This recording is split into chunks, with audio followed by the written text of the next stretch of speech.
میں نا یہ اطراف لندن میں یا انگلینڈ میں جب گھومتے ہیں انسان، پہاڑ کی چوٹی پر ایک ہمیں گرجا نظر آتا ہے، پتہ چلے اتنے 1000 سال پرانا ہے، اتنے سینکڑوں سال پرانا ہے، تو وہ کوئی راہب ہے وہاں بیٹھ کر اللہ اللہ کرتا تھا۔ تو یہ بڑی اہم بات ہے، اس لیے ایمان والوں کی چلت پھرت کبھی بھی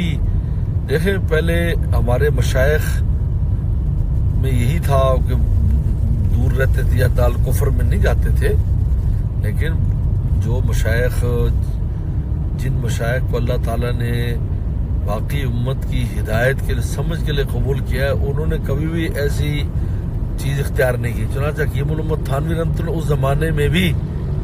ایسا کوئی تشدد اختیار نہیں کیا، ایسا کوئی تشدد اختیار نہیں کیا کہ وہ یعنی اتنی دور چلے جائیں کہ وہ ان کو ہم کل کو ہدایت بھی نہ دے سکیں یا سمجھا بھی نہ سکیں۔ حالانکہ سیاسی معاملات تھے، اتنا کچھ تھا، لیکن حضرت تھانوی رحمۃ اللہ علیہ میں کوئی تکلف نہیں کرتے تھے ان کی چیزوں کے استعمال میں، ان میں لیکن لوگ بہت فتوے آئے ہوئے تھے اور بہت کچھ کہہ رہے تھے، لیکن نہیں، حضرت نے ایسا نہیں کیا۔ اور اس لیے مشائخ میں سب سے پہلے جو گئے ہیں وہ بھی حضرت تھانوی رحمہ اللہ کے خلیفہ مولانا مسیح اللہ خان صاحب گئے ہیں جی یہ 60s میں یہ گئے ہیں، جب اس وقت نیا نیا کچھ ہو رہا تھا تو وہ سب سے پہلے وہاں تشریف لے کر گئے اور حیران ہو گئے لوگ بھائی، کیونکہ اس میں تو ایک بہت دوری تھی نا ہم لوگوں کی، تو اتنا تنفر اور دوری تھی، لیکن وہ گئے اور انہوں نے وہاں بہت کام، وہ 2 مہینے رہے حضرت وہاں، پورے 2 ماہ وہاں حضرت نے لگائے،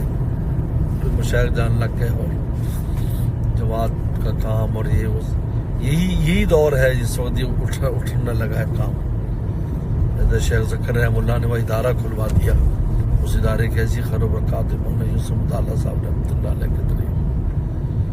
تو یہ اللہ تعالیٰ کا چائے پی لیتے ہیں، چائے پی گاڑی میں بیٹھ کے۔